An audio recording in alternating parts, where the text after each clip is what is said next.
Pasamos a la primera parte de la clase de barreras arancelarias o aranceles. ¿Qué es un arancel? Básicamente, ustedes lo deben haber visto en muchas materias. Como sabrán, es un impuesto o un derecho de aduana que grava a un producto importado o a un producto que cruza las fronteras de un país. Existen aranceles tanto a la importación como a la exportación, pero en nuestro país la palabra arancel se usa para el caso de aranceles a la importación, y para los aranceles a la exportación usamos el término derechos de exportación o retenciones. Básicamente, un arancel tiene dos propósitos. En primer lugar, proteger a la economía doméstica. Vamos a ver la próxima clase que lo que hace un arancel básicamente es encarecer las importaciones y entonces reduce la competencia que enfrentan los productores nacionales de productos que vienen del extranjero. Esto hace que los consumidores tengan que pagar también un precio más alto y no solo adquirir menos unidades, sino las unidades que adquieren, adquirirlas a un mayor precio. Pero también los aranceles tienen otra función básica, que es la de ser un mecanismo recaudatorio, es decir, una fuente de ingresos fiscales. Por ejemplo, los aranceles son meramente una fuente de ingresos cuando se imponen aranceles a productos que no se fabrican en el país, con lo cual básicamente no hay industria que proteger.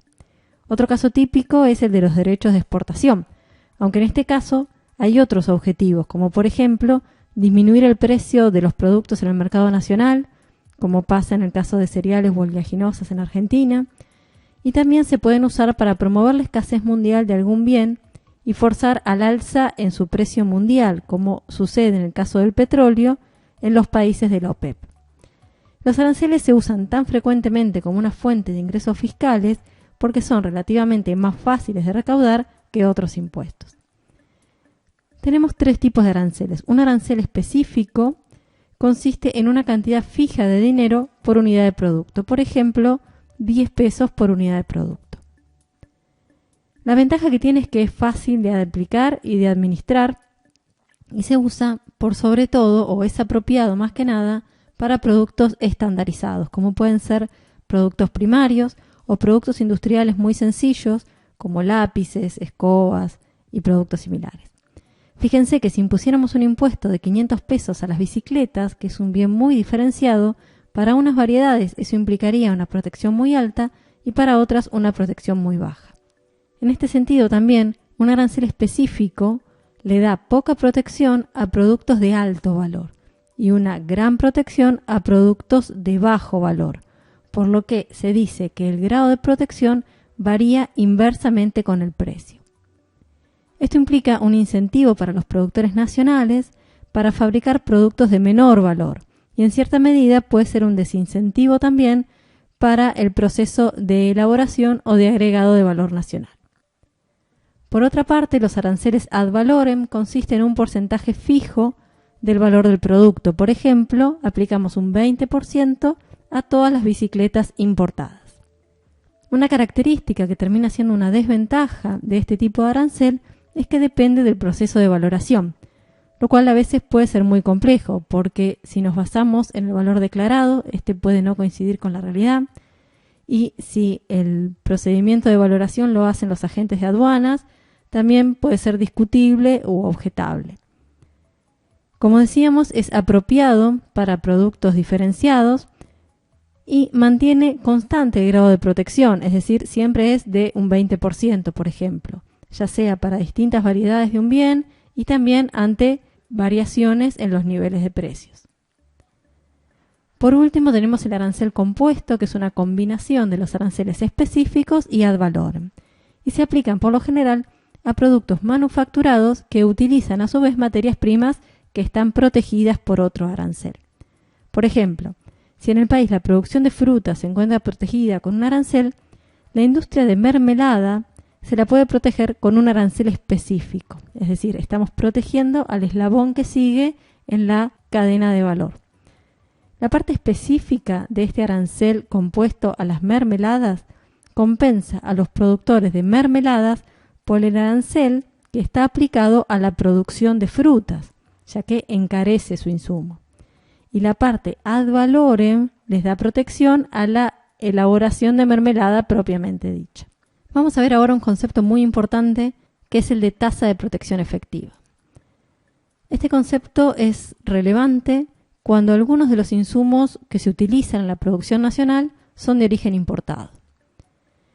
Vamos a ver entonces que la protección de estos sectores industriales, por ejemplo, de bienes finales como puede ser el calzado, los automóviles, no solo depende de la tasa arancelaria que tengan estos bienes finales, sino también los aranceles que graven a los insumos importados que sean necesarios para su producción.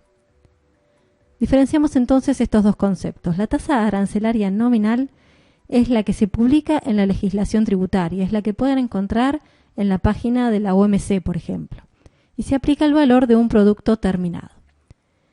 Mientras que la tasa arancelaria efectiva es un cálculo que tenemos que hacer, considerando la tasa nominal que se aplica a los productos terminados y los aranceles que se aplican a los insumos importados.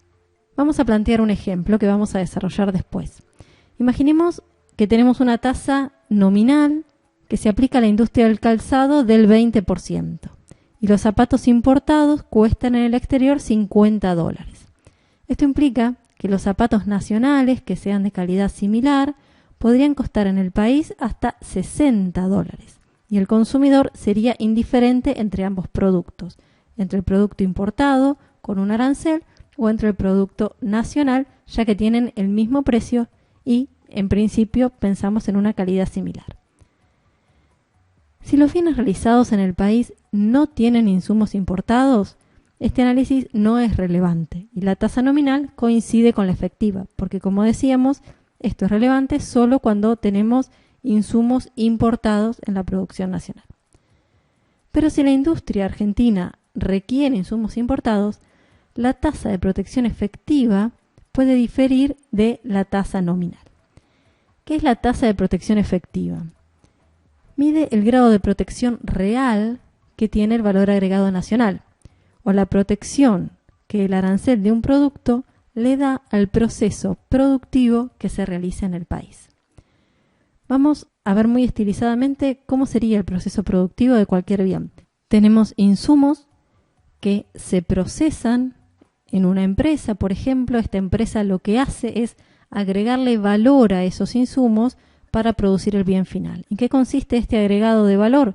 Básicamente consiste en la incorporación de trabajo, de los servicios del capital, de la tierra o los recursos naturales y del factor empresario. Es decir, son los factores productivos, trabajo, tierra, capital y empresario, los que permiten convertir estos insumos en el bien final. Imaginemos el precio de cualquier producto de 300 pesos, ¿cómo se compone? Por ejemplo, puede componerse de 100 pesos de valor de insumos y lo que resta, que no son insumos, es justamente el valor agregado. Este valor agregado puede ser, en este ejemplo que le estoy poniendo yo, salarios por 120 pesos y renta, intereses y beneficios, que en general es muy difícil desagregar y por eso se informan en bloque o agregados, de 80 pesos. Entonces, el precio de un bien cualquiera, que es de 300 pesos, se compone de insumos y del pago a los factores que han sido necesarios para convertir esos insumos en el bien final. Y eso es lo que se conoce como valor agregado. Tal como han visto en Introducción a la Economía, hay distintas formas de calcular el valor agregado. Una de esas formas era vía producción y era el valor bruto de producción o el valor de ventas menos los insumos. En nuestro caso concreto es 300, que sería el precio unitario, menos los insumos requeridos para producir una unidad del bien. Había otra forma de cálculo o de estimación del valor agregado que era justamente la vía del ingreso, sumar el ingreso de todos los factores productivos que han sido requeridos para transformar estos insumos en el bien final. En otras palabras, sumar los salarios, las rentas, el interés, el beneficio que han sido pagados en este proceso productivo. Y de acuerdo al ejemplo que estuvimos viendo, vemos que las dos vías son equivalentes. ¿Por qué es importante repasar estos conceptos? Porque, como decíamos, la tasa de protección efectiva mide el grado de protección real que tiene el valor agregado nacional, es decir, cuánto más se puede pagar de salarios, renta, intereses y beneficios a los factores productivos nacionales y aún así poder competir con los bienes importados en el mercado local. Vamos a desarrollar un poco más el ejemplo inicial. Pensemos que el precio de venta de una zapatilla china es de $50, es decir, este es el precio de venta en el mercado internacional, o en Argentina si no le cobráramos arancel. Los fabricantes nacionales de zapatillas similares en calidad y prestaciones importan los insumos necesarios, que pueden ser suelas o pueden ser telas, por $20. Vamos a plantear el ejemplo inicial donde no tenemos aranceles ni sobre el bien final ni sobre los insumos. En ese caso, el precio de las zapatillas a las que pueden vender su producción los productores nacionales es de $50, el precio de los insumos es de 20 y el valor agregado por parte de las empresas nacionales es de 30. Como en este caso, tanto la tasa nominal sobre el bien final como sobre los insumos es 0, la protección efectiva también es 0. En la última columna vamos a calcular algo que vamos a usar dentro de un par de diapositivas, que es qué porcentaje representa el costo del insumo importado sobre el precio del bien final. En este caso vemos que los insumos que se tienen que importar representan el 40% del valor final del producto, y este dato no va a cambiar en las distintas situaciones que vamos a plantear. La primera de las situaciones es imponer un arancel nominal sobre el bien final del 20%. Esto implica que el valor agregado, es decir, la diferencia entre el precio del bien y los insumos, es de $40. Y ahora vamos a usar la fórmula más sencilla para calcular la protección efectiva, que es poner en términos numéricos el concepto que vimos en la diapositiva anterior. Decíamos que la protección efectiva medía el grado de protección real que tiene el valor agregado nacional. Cuanto más se puede pagar de salarios, renta, interés y beneficios a los factores productivos nacionales y aún así igualar el precio de los productos importados. Esto no es ni más ni menos que ver en términos porcentuales cuánto puede aumentar el valor agregado en las empresas de este rubro con respecto a una situación sin aranceles. Lo que vemos es que con una tasa nominal del 20% sobre el bien final, el valor agregado puede pasar de 30 a 40. Esto implica un aumento del 33%. Y esta es la tasa de protección efectiva. Los productores nacionales pueden pagar un 33% más de valor agregado y aún así seguir siendo competitivos con respecto a los productos importados. Otra manera de decir esto es que los productores nacionales pueden ser un 33% más ineficientes que antes porque tienen mayores costos y aún así poder ser competitivos. Es por eso que es una medida de la protección que realmente tiene este sector de calzados en este caso. Vamos ahora a un ejemplo más complejo. La tasa nominal sobre el bien final sigue siendo el 20%, pero ahora ponemos una tasa nominal sobre los insumos. Entonces, el precio de los insumos pasa a ser de $22 y el valor agregado por la industria nacional del calzado es de $38. En cuanto aumenta el valor agregado con respecto a la situación inicial, en un 26,6%. Y esta es la tasa nuevamente de protección efectiva. Lo que vemos es que este sector está menos protegido que en el caso anterior porque se le ha aplicado una tasa sobre los insumos importados. En otras palabras, cuanto mayor sea la tasa nominal que se paga sobre los insumos importados, mayores van a ser los costos que soporta la industria del bien final y más desprotegidos efectivamente van a estar. Y cuanto mayor sea la tasa nominal sobre el bien final, mejor van a estar los productores nacionales y mayor protección efectiva van a tener. Acá les dejo una fórmula más genérica para que ustedes vayan probando distintas alternativas, que también lo van a ver en la práctica, qué es lo que pasa cuando la tasa nominal sobre insumos es mayor que sobre el bien final y en los distintos casos. Ahora vamos a ver lo mismo en un gráfico que tal vez les aclara un poco más. Tenemos la estructura de costos o cómo se compone el valor de un producto importado, que pensamos que es igual a la estructura de costos de un bien nacional. Tenemos $20 de insumos, $30 de valor agregado y le adicionamos $10 de arancel.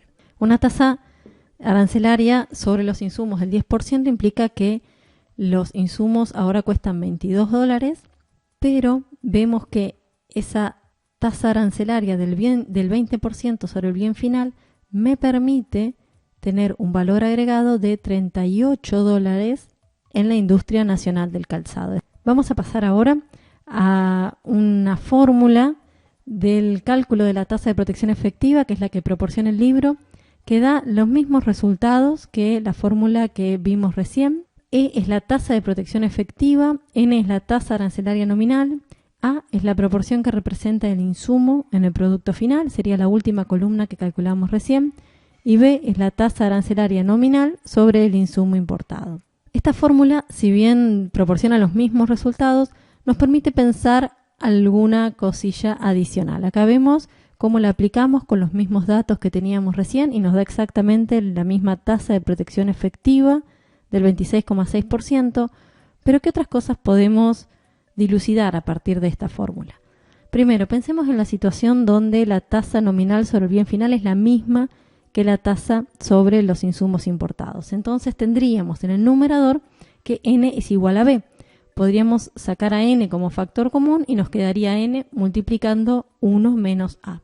Ese 1 menos a se puede cancelar en el numerador y en el denominador y por lo tanto deducimos que en ese caso la tasa de protección efectiva es igual a la tasa nominal sobre el bien final sin importar el valor de a.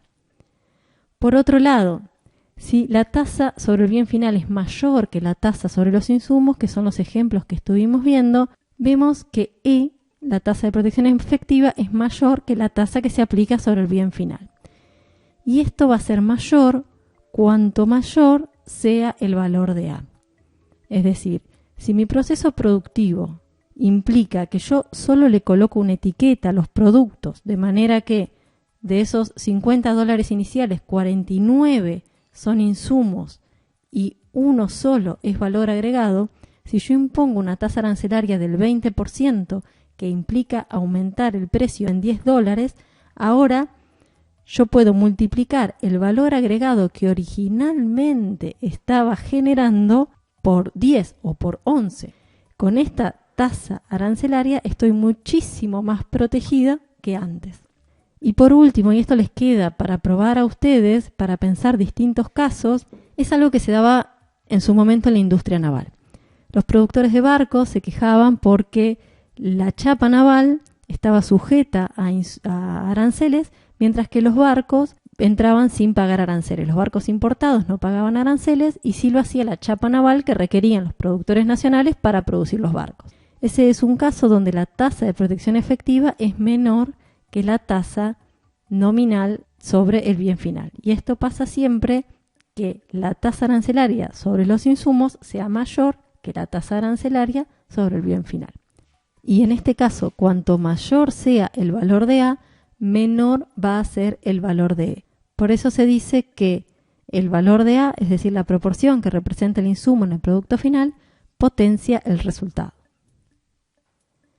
Les dejo para pensar, tanto en términos numéricos como conceptuales, cuál sería en nuestro ejemplo la tasa de protección efectiva si el insumo tuviera un arancel igual al 40%, cuál sería la tasa de protección efectiva si el insumo representara una proporción del 50%, y finalmente, y les pido que lo dejen en los comentarios, les pregunto si es posible que exista una tasa de protección efectiva negativa. Pasamos ahora a un concepto interesante que es el de escalada arancelaria. Y con esto se hace referencia al hecho de que en los países industrializados, por lo general los aranceles se incrementan con el nivel de procesamiento de los productos. Esto quiere decir, por ejemplo, que las materias primas o los insumos, como el trigo, tienen aranceles muy bajos, pero los productos que se elaboran a partir de esas materias primas tienen aranceles cada vez más altos. ¿Cuál es el impacto de esto en los países en desarrollo, que por lo general son los exportadores de materias primas? Este nivel diferenciado de los aranceles estimula las exportaciones de materias primas o de productos primarios por parte de los países menos desarrollados. Pero como los productos de mayor grado de elaboración tienen aranceles más altos, se están desestimulando o desincentivando las exportaciones de estos productos por parte de los países menos desarrollados. En otras palabras, se desalienta la diversificación de exportaciones de nuestros países hacia productos con mayor grado de elaboración. ¿Y qué es lo que pasa? En las naciones desarrolladas, la protección nominal y la protección efectiva aumentan en cada etapa de producción. Es decir, la protección efectiva que se le da a la actividad de que se trate en los países desarrollados es mucho mayor a la nominal, porque como veíamos recién, se bajan las tasas a los insumos y se suben las tasas a los bienes finales. Otro concepto interesante es la cláusula de ensamble en el extranjero, que es relevante para los casos de outsourcing.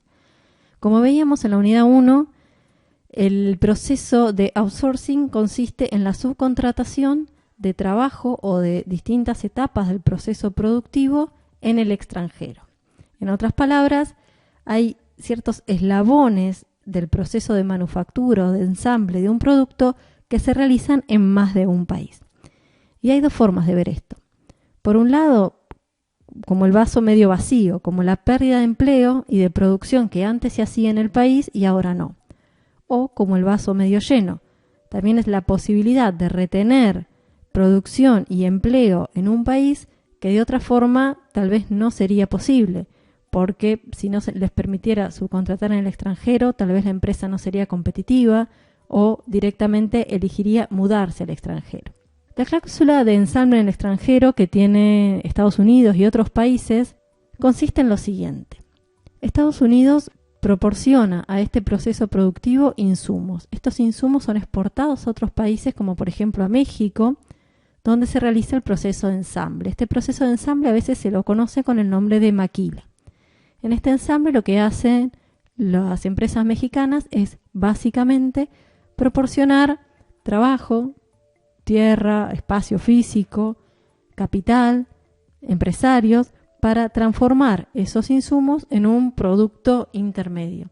Este producto intermedio pasa nuevamente las fronteras de Estados Unidos, donde básicamente le ponen la marca y lo distribuyen. La cláusula de ensamble en el extranjero lo que hace es excluir de los aranceles a los componentes de origen nacional, es decir, el recuadro celeste, y solo se grava o se imponen aranceles al procesamiento que se realiza en el exterior, que vendría a ser el recuadro verde. Esta estrategia también se utiliza para empresas extranjeras. Por ejemplo, una empresa alemana de automóviles puede comprar autopartes en Estados Unidos, ensamblarlos en otro país y luego el producto alemán paga aranceles quitando del valor del producto los componentes de Estados Unidos. Es decir, al momento que ingresa el bien alemán en el territorio de Estados Unidos, no vuelve a pagar aranceles por la parte de los componentes estadounidenses, que en definitiva son nacionales. Esto es una forma de incentivar la compra de estos componentes por parte de empresas alemanas, ya que estos productos alemanes terminan saliendo más baratos para los consumidores estadounidenses. Los consumidores entonces también ganan porque la tasa que están pagando por un auto importado es menor. Y los productores estadounidenses de autopartes también ganan porque hay un incentivo para que las empresas alemanas le compren a ellos y no a los productores de otro país. Vamos a diferenciar ahora dos conceptos, el de elusión y evasión de aranceles. Me imagino que esto lo han visto en otras materias. Eludir implica básicamente encontrar una forma legal de no pagar aranceles, algún vericueto legal, mientras que evadir implica un delito, ya que se hace uso de métodos que son ilegales para no pagarlos. Un ejemplo de elusión es utilizar zonas con preferencias arancelarias. El libro les proporciona el ejemplo del biodiesel en Brasil, que paga altos aranceles para ingresar a Estados Unidos. Pero el biodiesel que ingresa a Estados Unidos desde otros países del Caribe paga aranceles mucho menores. Entonces, ¿qué es lo que hace Brasil? Instala plantas de procesamiento o del último eslabón del procesamiento del producto en un país del Caribe que está sujeto a menores aranceles. Entonces, desde ese país es donde exporta a Estados Unidos y así logra eludir el arancel. Esto es distinto a evadir un arancel. ¿Cómo se evade un arancel? Bueno, básicamente mediante el contrabando, escapándose de los controles, también falseando el origen del producto, es decir, si en Argentina un producto de Brasil no paga aranceles y uno de México sí, yo puedo decir que el producto que quiero ingresar, que en realidad es mexicano, es de Brasil, entonces estoy falseando el origen del producto y estoy diciendo que un producto que debería pagar aranceles es de un país que en realidad no paga aranceles. Y por último, también puedo falsear o modificar el tipo de producto de que se trate. Si yo tengo distintas variedades de un producto, tienen distintos aranceles, yo puedo decir que la variedad X, que está sujeta a un arancel muy alto, en realidad no es X, sino que es Z, que está sujeta a un arancel mucho menor. En todos estos casos estamos hablando de métodos ilegales. Y el último concepto que vamos a ver es el de pago diferido de los aranceles. El primer concepto que vamos a ver es el de recinto fiscal, que es un lugar en el territorio de un país en el que se pueden conservar mercaderías importadas sin pagar aranceles en forma temporal. Es decir, estos productos importados se pueden almacenar, se pueden procesar en el recinto fiscal, no se tiene que pagar aranceles mientras el producto esté siendo almacenado o siendo procesado, solo cuando se retira del recinto, ya sea en el mismo estado en que ingresó o con un proceso de mayor elaboración. Y si se requiere valuar este bien, se lo valúa al momento del retiro y no al momento del ingreso. Es más, si los productos se retiran para la exportación, no se requiere pagar impuestos. Esto es una gran ventaja porque no se tienen que pagar los impuestos hasta que los productos estén procesados o hasta que puedan ser retirados para consumo. E incluso, si no se llega a encontrar un comprador en el país, se puede vender la mercadería para exportación sin necesidad de haber pagado ningún arancel. Otro de los conceptos es la zona de libre comercio o zona franca, que tiene menos costos de almacenamiento y de inspección, y se trata de una zona dentro del país que permite el ingreso de mercadería extranjera sin pagar aranceles. El objetivo de estas zonas es atraer industrias, crear empleos y estimular el comercio por medio de exenciones impositivas. A mí me gustaría que ustedes busquen y me pongan en los comentarios si hay zonas francas en Argentina, me imagino que ustedes conocen, y cuáles son.